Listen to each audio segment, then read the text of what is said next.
विद्यार्थियों, जैसा कि हम अध्ययन कर रहे हैं अमेरिकी कांग्रेस का संगठन व इसके कार्य। इसके पूर्व के लेक्चर में हमने बात की अमेरिकी सीनेट की, जो द्वितीय सदन है और दुनिया का यूं कहें कि सबसे शक्तिशाली द्वितीय सदन है। अमूमन जैसे अपने यहाँ राज्यसभा है उसको कम अधिकार प्राप्त है और लोकसभा को ज़्यादा अधिकार प्राप्त है, लेकिन जैसे ब्रिटेन के अंतर्गत लॉर्ड सभा को कम अधिकार प्राप्त है और हाउस ऑफ कॉमन्स को ज़्यादा अधिकार प्राप्त है। लेकिन अमेरिका के संदर्भ में ऐसी बात नहीं है। अमेरिका के संदर्भ में लगभग दोनों सदनों की समान स्थिति है। कुछ मामलों में सीनेट प्रतिनिधि सभा से ज़्यादा शक्तिशाली है। तो अब इसी क्रम में अमेरिकी कांग्रेस का संगठन व इसके कार्य के संदर्भ में अपन बात करते हैं अमेरिकी कांग्रेस के निचले सदन या प्रथम सदन, प्रतिनिधि सदन की बात। प्रतिनिधि सदन अमेरिका की व्यवस्थापिका कांग्रेस का निम्न सदन है, जिसे जनता का प्रतिनिधि माना जाता है, क्योंकि वह सीनेट के समान अमेरिका के संघ के घटक राज्यों का नहीं अपितु उसकी जनता का प्रतिनिधित्व करता है। जनसंख्या के आधार पर प्रतिनिधित्व का सबसे महत्वपूर्ण परिणाम यह है कि इस सदन में बड़े राज्यों जैसे न्यूयॉर्क तथा कैलिफोर्निया के क्रम से 43 व 45 प्रतिनिधि भेजते हैं, जबकि अलास्का, डेलावेयर, नेवादा तथा हवाई जैसे राज्य एक एक प्रतिनिधि को भेजते हैं। 1929 में निर्मित तथा 1941 में संशोधित पुनर्निर्धारण एक्ट के द्वारा प्रतिनिधि सभा की सदस्य संख्या 435 निर्धारित की गई। प्रत्येक राज्य से कम एक प्रतिनिधि चुना जाना आवश्यक है। मूल संविधान में 30,000 मतदाताओं पर एक प्रतिनिधि की व्यवस्था की गई थी, किंतु प्रतिनिधि की संख्या निश्चित होने के बाद 4-5 लाख मतदाताओं पर एक प्रतिनिधि चुना जाने लगा।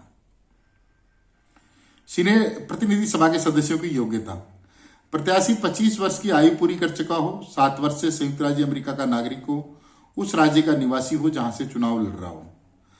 अब तो यह भी अपेक्षा की जाती है कि वह उस निर्वाचन क्षेत्र का निवासी हो जहां से चुनाव लड़ रहा हो, क्योंकि तभी वह सही अर्थों में स्थानीय प्रतिनिधित्व प्रदान कर सकता है। निर्वाचन: प्रतिनिधि सभा का निर्वाचन 2 वर्ष के लिए निश्चित है, इसे घटाया नहीं जा सकता। चुनाव वयस्क मताधिकार के आधार पर होता है। 1920 में 19वें संशोधन के द्वारा स्त्रियों को मताधिकार प्रदान किया गया। इसके बावजूद प्रतिनिधि सदन में स्त्रियों की संख्या नगण्य रही। 1962 में प्रतिनिधि सदन में 18 स्त्री प्रतिनिधियों का निर्वाचन हुआ। अब ये देखिए जेरीमैंडरिंग ये क्या है, इसको समझने की कोशिश करते हैं। इस प्रथा के अनुसार राज्य विधानसभा में बहुमत प्राप्त दल अपने राजनीतिक हितों की पूर्ति के लिए निर्वाचन की दृष्टि से जिलों का पुनर्निर्धारण इस प्रकार करता है कि उसके दल को अधिकाधिक स्थान प्राप्त हो। चूंकि निर्वाचन क्षेत्र एक सदस्य वाले होते हैं, अतः इस पुनर्निर्धारण से यह संभव है कि बहुमत प्राप्त दल को चाहे संपूर्ण सीटों का 55% ही प्राप्त हो, किंतु उन्हें 65% स्थानों पर विजय मिल सकती है। चूंकि राजनीतिक दल अपने निहित स्वार्थ के लिए निर्वाचन क्षेत्र में फेरबदल करते हैं, अतः इसे अच्छा नहीं माना जाता। प्रतिनिधि सदन के सदस्यों के वेतन व भत्ते: प्रतिनिधि सदन के सदस्यों को सीनेट के सदस्यों के समान ही वेतन भत्ते प्राप्त होते हैं। इनका निर्धारण कांग्रेस के द्वारा समय समय पर किया जाता है। प्रतिनिधि सदन का अधिवेशन व इसका सत्रावसान: 1933 में पारित किए गए 20वें संशोधन के अनुसार प्रतिनिधि सदन का अधिवेशन प्रत्येक वर्ष सीनेट के साथ प्रारंभ होता है।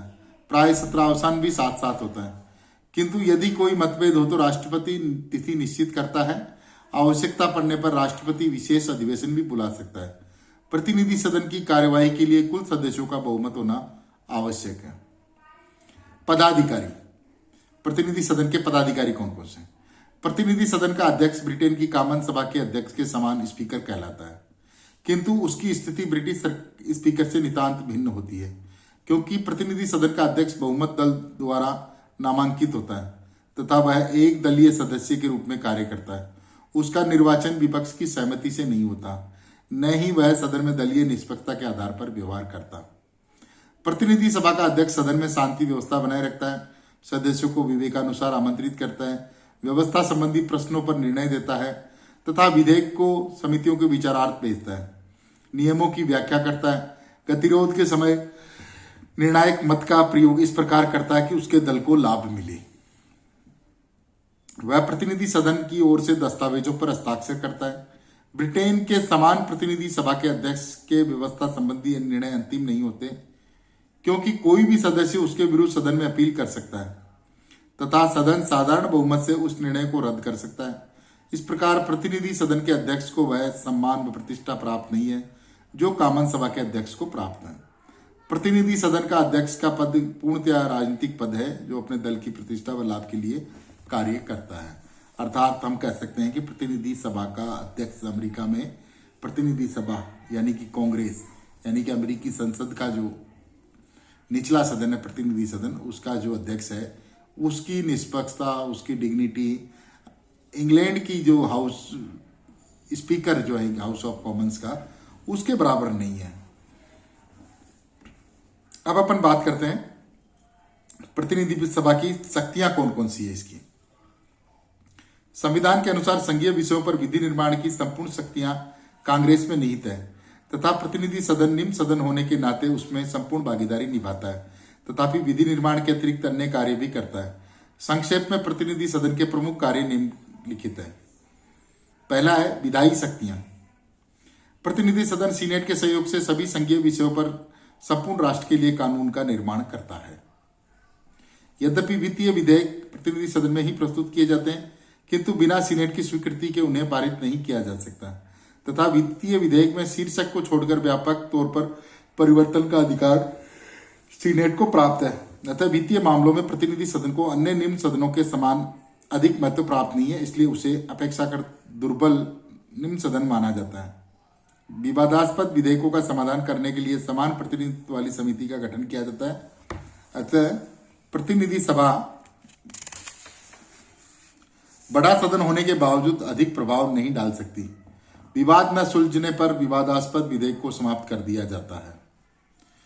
संविधान संशोधन विधेयक में भी कांग्रेस के दोनों सदनों द्वारा 2/3 बहुमत से पारित होने पर ही स्वीकृत होते हैं।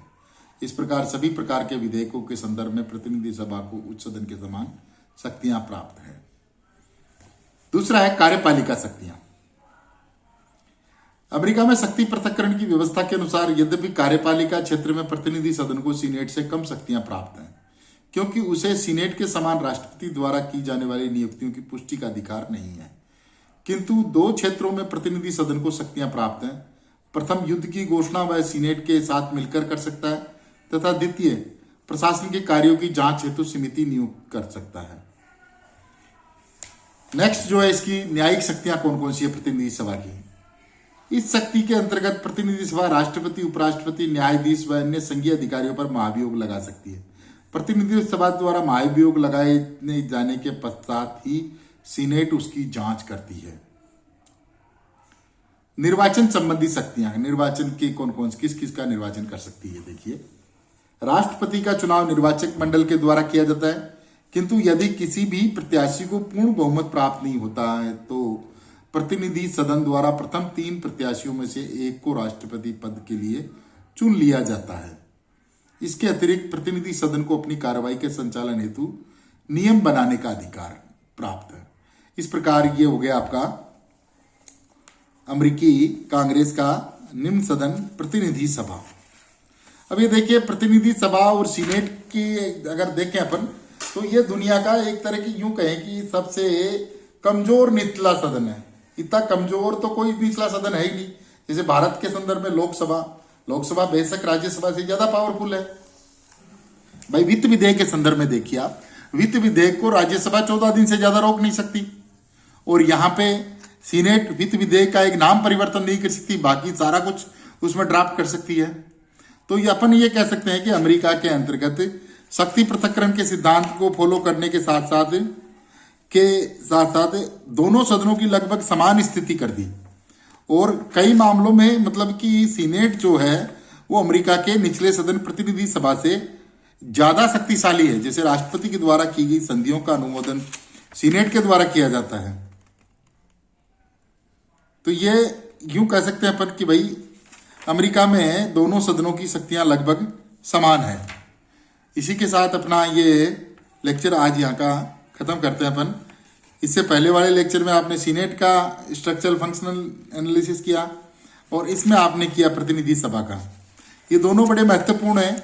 आपकी परीक्षा में आते कि नहीं आते वो एक अलग इश्यू है, लेकिन वैसे भी आपको राजनीति विज्ञान के विद्यार्थी होने के नाते इन सब चीज़ों के बारे में ज्ञान होना चाहिए। Thank you very much.